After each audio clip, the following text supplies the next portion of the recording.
And so what we're looking for is we're looking for a gradual improvement over time. We're not looking for something that's going to make them instantly a 200 hitter jump up to a 450 hitter in high school. That's just not the way that real improvement works. And unfortunately, I think that's the way a lot of coaches, a lot of players, and a lot of parents perceive good coaching, is that you can wave a magic wand and just make the player better tomorrow. And so in everything that we do, all we're trying to do is we're trying to create as many instances as we can in order for them to work on the things that we need them to get better at. Welcome to another episode of the Cornerstone Coaching Academy podcast, where you will get expert, practical baseball coaching advice you can take directly to your next practice. Let's get started. Here's your host, Coach Kyle Nelson.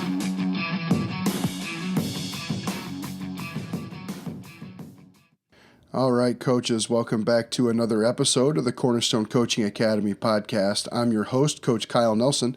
We have an outstanding show for you today, but first, I'd like to introduce you to a little bit about our podcast. I do want to welcome back those of you that are returning listeners. If you have liked what you've heard on our podcast, please head over to iTunes and leave us a rating and a review. It's going to help other coaches find the show and help us spread the word about some of the great things we're doing for youth travel and high school coaches at Cornerstone. For those of you that are new listeners today, I want to say welcome aboard. We're glad to have you. This podcast is just a little bit different than many of the other great baseball coaching podcasts that are out there right now. Each week, I'm going to give you an in-depth analysis and information on one specific topic that you can take directly back to your practice, your team, or your program to make them better immediately. Each podcast will be about 15 to 20 minutes long, so you can listen during your morning workout, while you're mowing the lawn, or on your drive to work. We do have several other ways you can interact with the show. You can follow me on Twitter at Coach_K Nelson. You can subscribe to the show on iTunes and Stitcher, so each week's show is sent directly to your mobile device. You can explore our website and blog posts at cornerstonecoachingacademy.com and cornerstonecoachingacademy.com/blog. And for those of you who are really serious, you can join Cornerstone Elite, our premium membership, where I show you exactly how to implement all the great information in a team setting with a small and limited coaching staff. We have over 50 practice plans and growing that can be implemented with just 2 coaches. I explain all of our programming for hitters, infielders, pitchers, and all of our drills, and much, much more. To join today, you can go to cornerstonecoachingacademy.com/cornerstone-elite. All right, coaches, let's go ahead and get started with a topic that has become very near and dear to my heart over the last couple of years. And basically, it's about the teaching style and coaching style that I have implemented as I've changed and grown as a coach over the past 10 years, 15 years, 20 years almost. And really want to talk about the changes I've made in the last couple of years and why I think that some of them are very, very beneficial. So it all began as I'm trying to help players, and I'm using a very cue-dominant approach, right? So I'm telling them, here's where we're breaking down video. We did a lot of video work in years past, several years ago, where players would get to see their swing. We would talk about the things that they were doing. We'd do some video work a little bit later on in the season, and what we'd see is that things were basically just about the same, and that not much had changed. The things they were doing incorrectly, or at least the things I perceived that they were doing incorrectly previously, they were still having those issues. They hadn't made a lot of changes, and then a lot of times if they did make some changes, a lot of those changes weren't translating into games. And so we did that, a lot for our hitters and our pitchers. And to be honest with you, aside from just giving them access to their videos and allowing them, giving them cloud access to the videos that we do take of them, we haven't done a whole lot with video over the last couple of years, and we've seen a lot better success as far as improvement throughout the year. Now, they've not necessarily been our best hitting teams or our best pitching teams that we've had, but the improvement that we've had has been tremendous. Let's talk a little bit about the challenge of a high school coach. I coach at a high school. A lot of you maybe are high school coaches or travel ball coaches or small college coaches. And so a lot of these challenges will also apply to you in that we always have limited resources. And a lot of the resources that we have limited are coaches, space, and time. Right? Those are the three main resources, that we have. And you can say, well, we don't have the nicest, the equipment. We don't have Rapsodo. We don't have Blast. We don't have a lot of these things. But there's ways that you can work around a lack of technology, I think. But really what I found the biggest challenges are going to be your coach to player ratio, your facility, the time that you have. Those are all going to be the things that are going to be really, really difficult for coaches to deal with. For instance, right now on our team, we're carrying somewhere in the 20 to 25 position players. Really, that's a little bit closer to 20. We've got about 5 or 6 players that are just pitchers. And of those 20, probably 3 or 4 of them are primarily pitchers. They hit a little bit as well, but their most of their contribution is as pitchers. We have currently really just 2 coaches at our level, myself and then another coach who works primarily as our pitching coach, and doesn't do a whole lot with our hitters right now, doesn't do a whole lot with our infielders. He's working with our pitchers, our catchers, and our outfielders. And so when we segment things up like that, the way that the challenges that we've found is that we have, I've got 20 to 25 players with myself as the lone hitting coach. You may have 2 hitting coaches, maybe 3 if you're really fortunate. And we've found that we've got about 45 minutes per day roughly to hit, to put our players through whatever rotation, whatever drills, whatever focus we're going to have. And so let's say that we have 1 hitting coach, and we take a look at those 20 or so players. We're looking at roughly 2.25 to 3 minutes per day per kid that we can spend actually with them. Now that assumes that you don't have to be the one who's throwing in a cage, you don't have to be the one who's feeding a machine, that you can find some way to get that done without you being the one doing it. If you've got 2 hitting coaches, you're looking at somewhere in the 5 to 6 minutes per day per kid that they're going to get with their coach out of those 45 minutes. And so I kind of broke this down and said, all right, we've got about 16 practices from day 1 until our first game. Usually it ends up being a little bit more because the weather in Chicago at the beginning of March usually isn't good enough to get going right around March 15th. But that is about 96 minutes per kid with a coach, or about 3 half-hour hitting lessons before your game start. And so what you're getting is you're getting kids that have walked in here and taken thousands and thousands and thousands and thousands of swings a certain way. You see something that you believe, you feel, you think needs to be changed. You've got 96 minutes, roughly. Now, hopefully some of you have more access to your players. If you're a travel ball coach and you have winter access, or if you're in a state that allows you some winter access to your players, then you are going to have a little bit more than this. But for me, I've got about 96 minutes per kid, or about 3 half-hour lessons before games start. And so what was happening was my cue-based approach really wasn't doing much of anything for them except showing them how much I thought I knew about hitting. Cues are, they're dependent on the player to understand the cue. I have a great example of this several years ago at our JV level.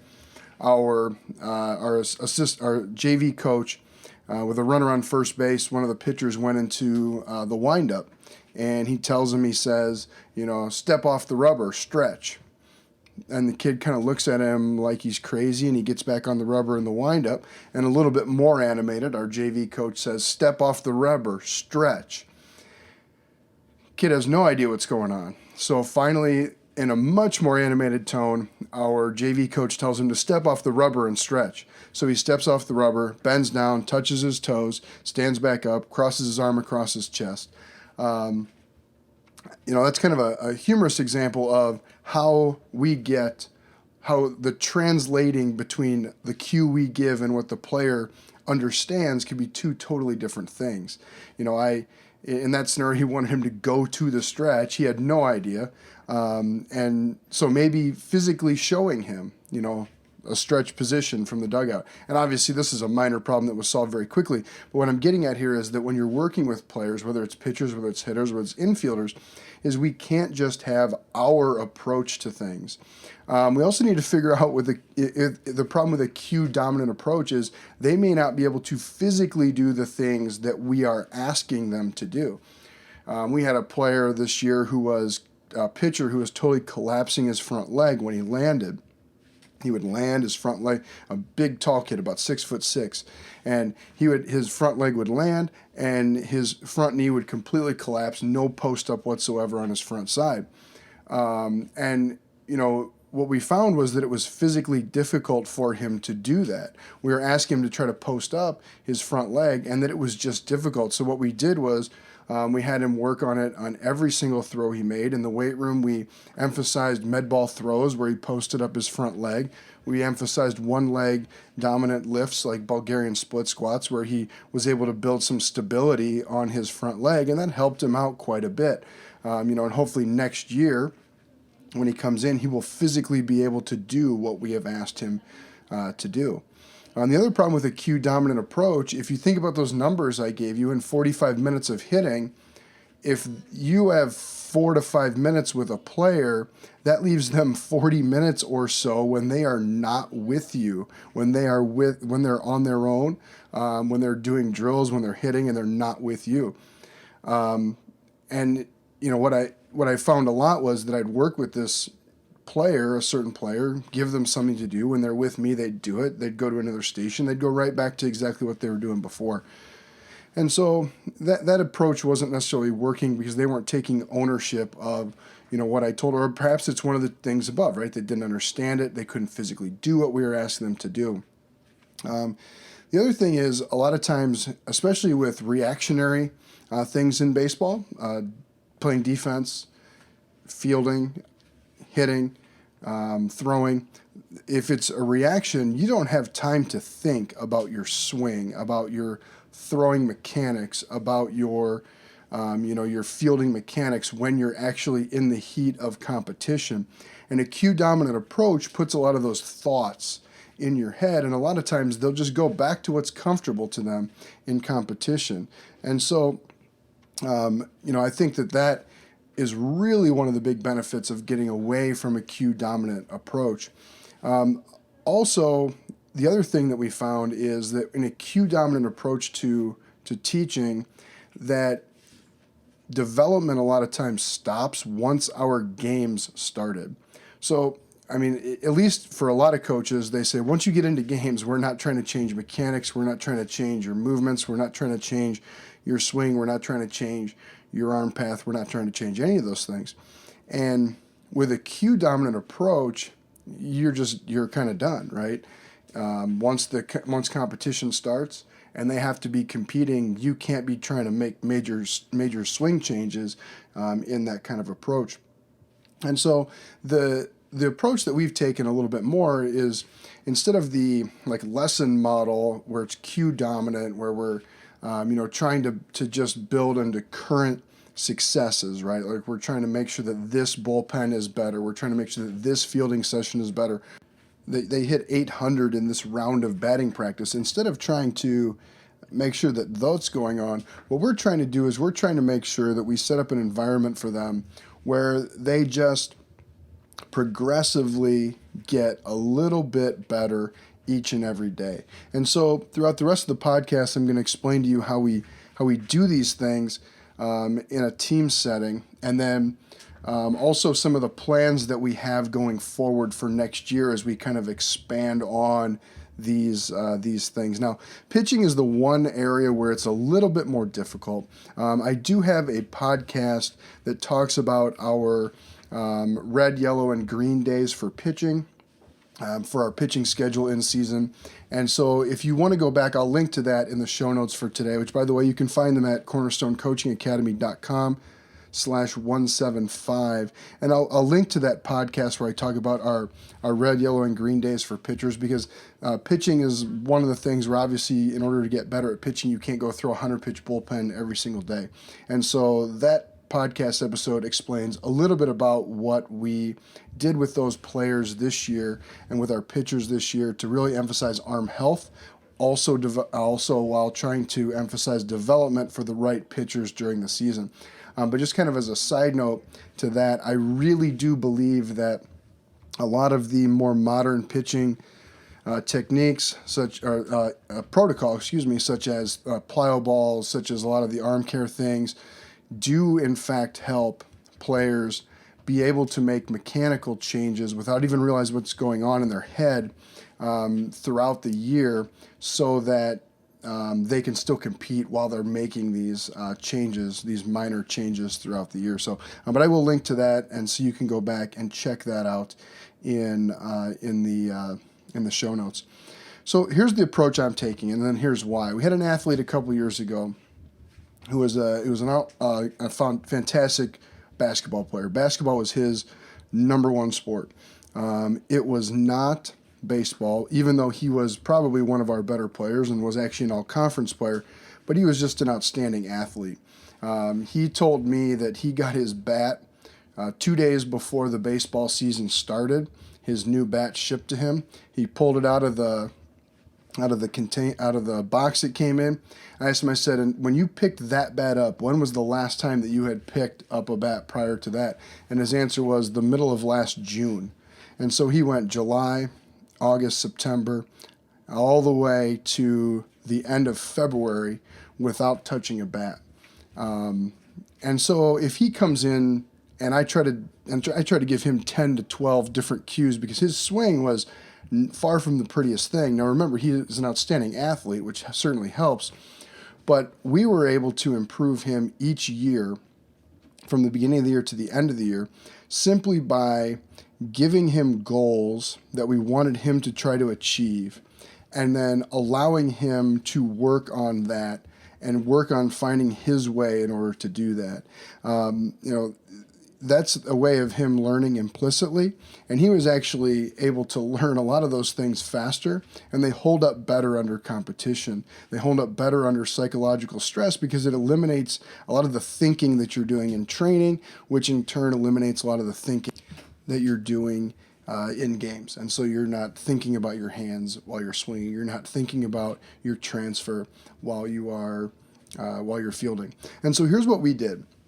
Was we set up a series of hitting drills, and I do have those available for Cornerstone Elite members that focus on a variety of different things that we think are important for hitters. And I'll go through and kind of cover how we do this on each of our positions. But for hitters specifically, we came up with a handful of drills, and we said, look, here's what we want our hitters to be able to do. And so I recommend you doing this within your program, is within each of the categories, just say, here's what we value, here's what we want our hitters to be able to do. We wanted our hitters to have good pitch selection, we wanted them to have good bat speed, and we wanted them to have a good approach at the plate. And we thought if we can get those three things done, along with improving some of our mechanics just a little bit, that we're going to have a pretty good hitting and a pretty good offensive team. And so we created a set of drills it's not where we're trying to fix it by the end of the day. So that's where I think a lot of people, a lot of coaches, a lot of players, a lot of parents especially, like the lesson model to me, and this is nothing against people who give lessons, it's just the model where we try to have the player look better at the end of the lesson than at the beginning of the lesson. It's absolutely and totally natural for a coach giving lessons to want to do that, because if the player looks worse at the end of a 30-minute lesson than they do at the beginning, the parent and the player are not going to want to come back because they think and perceive that they've gotten worse. Whereas with us, we look at this as a long game. We don't look at this as trying to make the player better at the end of today. When we give someone when they're working on trying to pull the ball in the air, and we give them a heavy bat, throw an inside competitive speed fastball, and have them work on trying to hit the ball in the air, we expect them to struggle mightily at the beginning, and we just expect that there's going to be a slow and gradual process of improvement. When we do a hunt fastball drill, for instance, and I know I'm doing a lot of our work on hitting here, but when we do a hunt fastball drill, I know that initially there's going to be a lot of players that are swinging at breaking balls. The hope is that after a few weeks of seeing the hunt fastball, the 0-0 hunt fastball drill, that they're going to start to lay off of both curveballs and fastballs that are, on the edges. And so what we're looking for is a gradual improvement over time.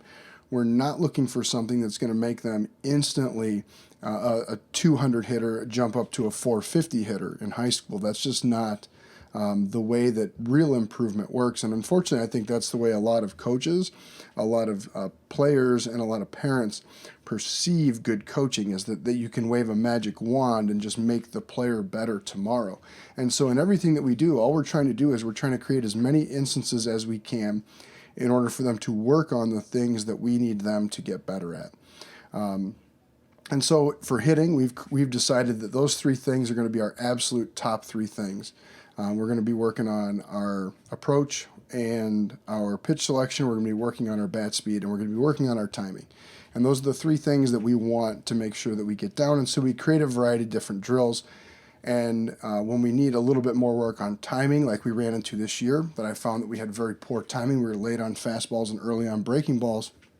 And then we just emphasized more timing. And it's kind of nice to be able to pull from drills and just say, okay, look, we need more bat speed.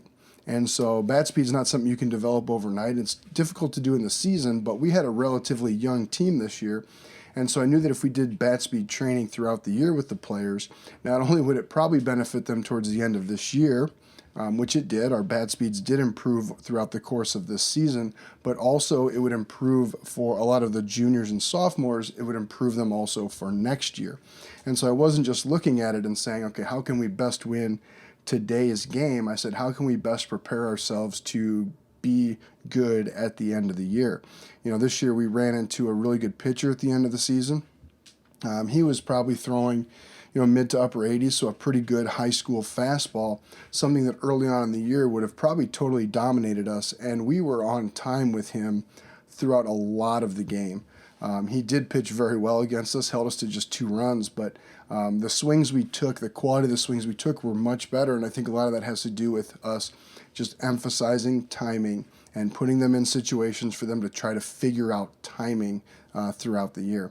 And so infield-wise, the things that I thought were most important for our players to have was for them to have good tempo and timing with their feet in order to pick a good hop, for them to be able to field a variety of hops all in the middle of the body and to both sides, and then for them to have good throwing footwork and a good transfer. And so what we did was every single day we had little mini sessions that worked on footwork, redirects, transfers, picking hops. And so when you create your priority list and say, here's what I want our infielders to be able to do, here's what I want our outfielders to be able to do, and then when you train them, instead of having to talk to them about, here's where I want your hands, here's where I want, here's how I want you to make this transfer, right? We just simply put them in the situation and said, we want you to make these throws, transferring from your left to your right, then your right to your left as quickly as you can.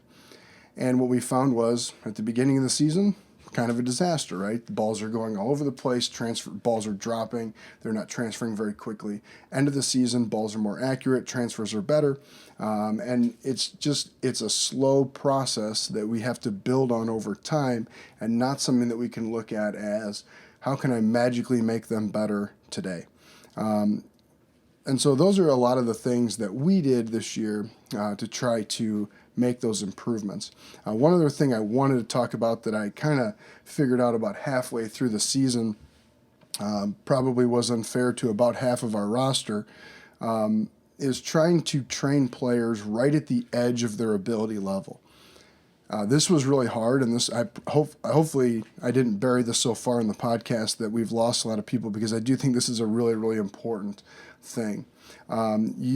Fair is not equal, okay? And so a lot of people think, well, Today, like if it's a velocity day for us, we're going to throw the hack attack machine on 92 miles an hour, and we're going to let it loose. And we did that one day, right? We were going to face a pitcher with some velocity coming up, and so we said, okay, today's a velocity day. Here comes 92. 92, 93, because we knew the pitcher was going to be, upper 80s, maybe touch 90. So we wanted to see something just above where he was. And the top of our roster struggled with that, but they eventually got back on time with it after seeing it a handful of times. The bottom 8 to 10 players on our roster were completely overmatched. And you could tell throughout practice as they'd get to the station and they'd get through the station that they just were, for lack of a better word, demoralized, because they were physically not ready to hit 92, 93 miles an hour, even off a machine when they know the timing. They just weren't physically ready to do that yet. And so what I did the next time we did a velocity day was I put our guys in buckets, right? And I said, here's going to be our top hitters who I think can handle this 92, 93 off the machine. Here's going to be our next level of hitters who weren't quite there last time. Here's our next level of hitters who are quite a bit down and really struggled. And so when we went to set up the machine and the second group started getting into the cage, we cranked the machine down. We didn't tell them we were doing it. We cranked it down to about 84, 85. And that was right at the edge of their ability level. They had a little bit of success. It challenged them. They worked on something, because to them that's velocity, right? You don't have to hit, the bottom of your roster in order to get better hitting velocity doesn't have to hit 92, right? And when we got to the bottom 6 or 7 players, the machine was down at 80, 81, because that was kind of the top end of where they were able to be competitive without demoralizing them completely. And so we were training them right at the edge of their ability level. And that was something that I really wanted to get better at throughout this year. Another thing that we're going to do next year is we're going to put our guys in different buckets. And I haven't quite figured this out yet. We did do a couple of hitting assessments this year where we brought our Rapsodo, brought our blast, and you can do this with just a pocket radar and a blast where you get bat speed and exit velocities. And then we looked and we tried to determine what are their weaknesses. Is their weakness hitting velocity? Is their weakness bat speed? Is their weakness their attack angle? Is their weakness timing? Is it pitch recognition? And what we'll do next year is we're going to put players in buckets based on their weaknesses. So there'll be several hitting groups, maybe hitting group A, and they're going to need bat speed and they're going to need pitch recognition. And so when they get into a set of drills, they will have their bat speed and their pitch recognition drills that they're going to be working on. Group B, maybe they are good at pitch recognition. Maybe they need work with timing and hitting velocity. And so that'll be more of their focus. I do still kind of prescribe to the idea that in high school baseball, all players kind of need all things, right? There's no one who you would look at in high school baseball and say, well, their bat speed is good enough. Bat speed's like money, right? You can never have too much of it. Or you'd never look at an infielder and say, well, his hands are good enough right there. We don't need to work on those anymore. And so, we're going to put guys in buckets of what do they need working on? What do they need to work on? We'll do that with our hitters, we'll do that with our infielders, we'll do that with our outfielders. And then they'll have specific drills set up that hopefully they can run, again, with a limited coaching staff that will allow them to get better at the things that they are weakest at throughout the season. And that's a great way for you to really make sure that your entire roster is getting what it needs. Now, that was something I'd planned on doing this past year. Just basically didn't get around to it, didn't get the opportunity to do that, to actually, after I did the hitting assessments, to actually group them in buckets and come up with everything they need. This offseason, I'm going to develop the plans for them so that they can get exactly what they need. And when they come in and they know their weaknesses, they know the exact drills that they'll have to do in order to work on those things. So just a little bit about our development process, how it's changed over the last couple of years, why I've gone away from a cue dominant approach. If you are interested, we do have all of the drills that we have used specifically for hitters, pitchers, and infielders, as well as our outfielders in order to develop them in this way. Those are available to Cornerstone Elite members. So if you are an Elite member, you can head over to cornerstonecoachingacademy.com/my-account, and you'll be able to log in and get access to those chaos hitting drills, our daily infield drills, daily outfield drills, as well as our pitcher arm care and drill protocols. For non-elite members, if it's something you might be interested in, you can head over to cornerstonecoachingacademy.com/cornerstone-elite, and you can check those out, get access to those drills along with all of our practice plans, monthly member Q&As, and everything else that goes on in the Cornerstone Elite members area. So thanks a lot for listening to the podcast. If you've not yet rated or shared this podcast, please go ahead and do that. Have a wonderful week and never stop learning.